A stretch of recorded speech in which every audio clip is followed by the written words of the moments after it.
Hi! இன்னைக்கு morning பிரேக்ஃபாஸ்ட்டுக்கு பொங்கல் தான் பண்ண போகிறேன். வெண்பொங்கல். என்ன அரிசின்னு தெரியல. அதனால தான் ஸ்மெல் பண்ணி பார்த்தேன். ஜீரக சம்பால பண்ணாலும் பொங்கல் சூப்பராக இருக்கும். நான் இன்றைக்கி ஜீரக சம்பால தான் பண்ண போகிறேன். 1 டம்ளர் அரிசி எடுத்தேன். அதனால் ஒரு 1/4 டம்ளர் அளவுக்கு மட்டும் பாசிப்பருப்பு எடுத்துக்கிட்டேன். ஃப்ரைடேனாலே பாதி பேர் வீட்டில் சாம்பாராக தான் இருக்கும். நானும் சாம்பார் தான் பண்ண போகிறேன். சாம்பாருக்கு என்ன காய் இருக்குன்னு ஃப்ரிட்ஜை திறந்து பார்க்கும்போது தான் தெரியுது, கேரட் மட்டும்தான் இருந்துச்சு. வேறு எந்த காயும் இல்லை. சரி, ஓகே. Husband gym கிளம்புனாங்க. அவங்க கூடயே போயிட்டு முருங்கைக்காயும் முட்டையும் மட்டும் வாங்கிட்டு வந்துட்டேன்.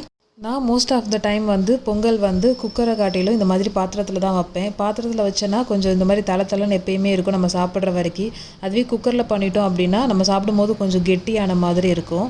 இது நான் வீட்டிலே பண்ணியிருந்தேன்ல, அந்த நெய் தான் கொஞ்சம் நல்லா மணலாக சூப்பராக இருந்துச்சு. இஞ்சி, ஜீரகம், மிளகு எல்லாம் போட்டு நல்லா பொங்கலை தாளித்து விட்டுட்டேன். கேஷ்யூஸ் போட்டு தான் நல்லா இருந்திருக்கும். கேஷ்யூஸ் வீட்டில் இல்லாததுனால போடலை. சாம்பாரையும் அப்படியே பருப்பு ஊற்றி நல்லா தாளித்து விட்டாச்சு.